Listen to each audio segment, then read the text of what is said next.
በስመ አብ ወወልድ ወመንፈስ ቅዱስ አህዱ አምላክ አሜን።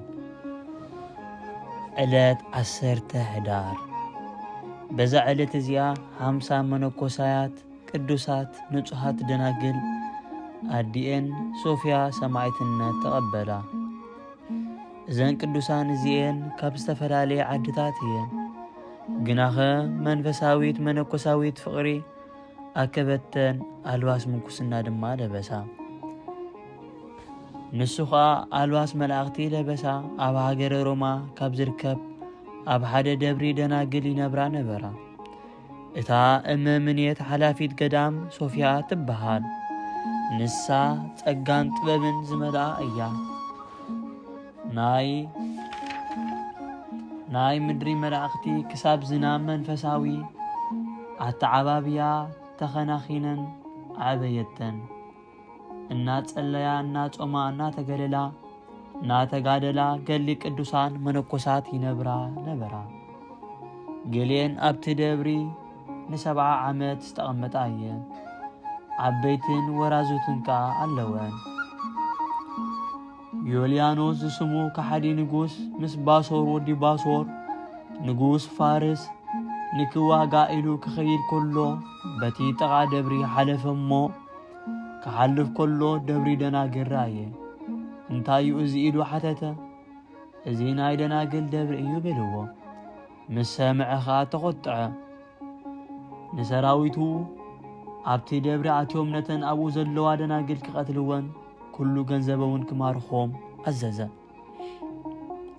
ንሳቶም ከዓ ከምቲ ዝኣዘዞም ኣብቲ ደብሪ ኣትዮም ወቕዕወን ኣርኣሰን ብሰይፊ ቆረጽወን።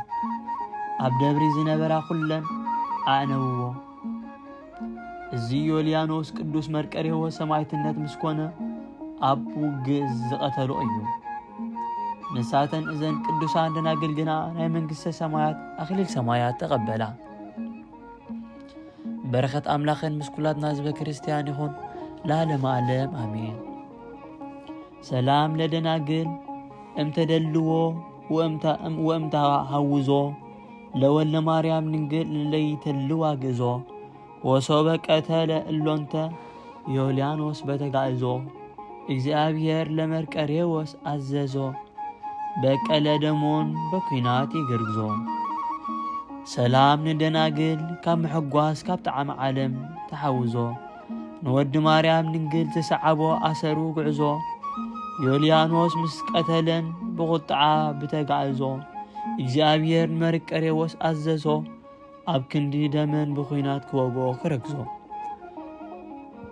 ጸሎት ኣምላኽን ምስ ኩላትና ህዝበ ክርስቲያን ይኹን ለዓለመ ዓለም አሜን።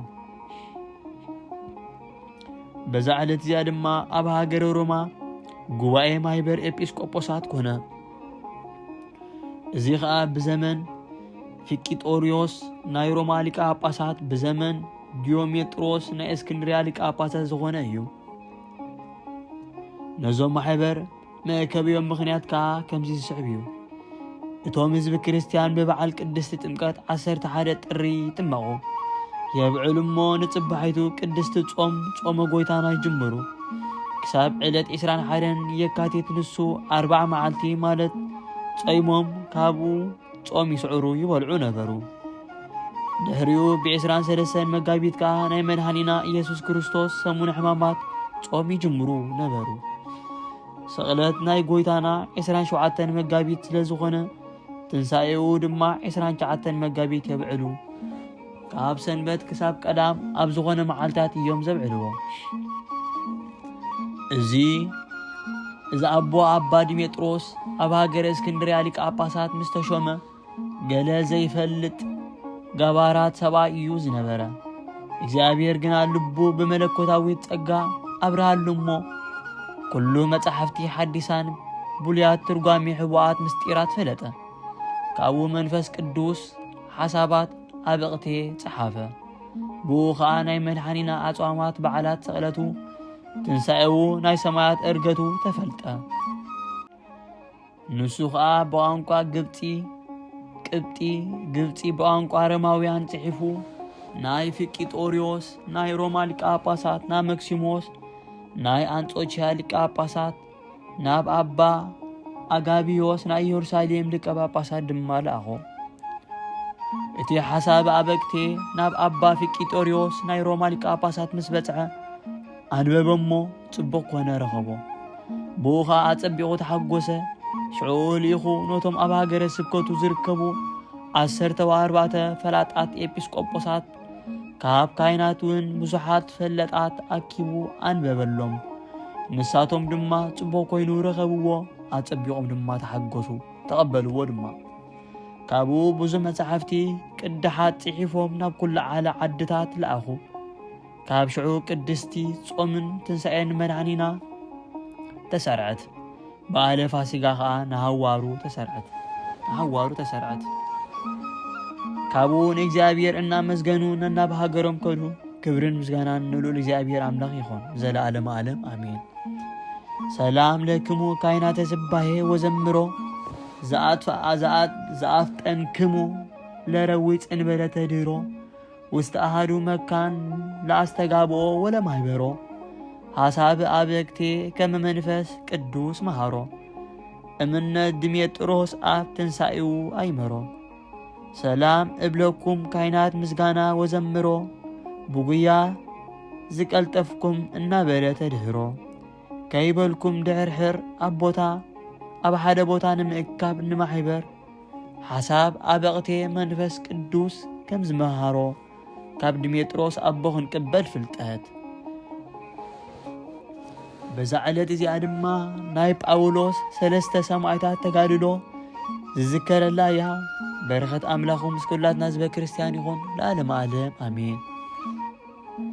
በጸላኤ አዝርት ሶበረከበ መስፊ ሐጺን ትኩለ በእደም መጣውያን اللي يገብሩ ሰገለ ገብረ ማርያም ቀኒዮ ከመ ሃይማኖት ነቀለ ንቅል ሊተ እግዚኦ አበ ፍኖትየ በቁለ ሶካቲአትየ ዘይወግስ አባለ በጸላኢ አውዛብ ምስረኸበ መስፍን ሐጺን ዝተተኸለ ቤድ መመልከቲ ጣዖት ዝተገበረሉ ሰገለ ገብረ መንፈስ ቅዱስ ቀኒዩ በሃይማኖት ነቐለ በንቁሰለይ ጎይታይ ኣብ መንገደይ ንዝበቆለ እሾኽ ኃጢአት ዝወግእ አባለ አካለ ጸሎት አምላኾም ምስ ኩላትና ህዝበ ክርስቲያን ይኹን ለዓለመ ዓለም አሜን።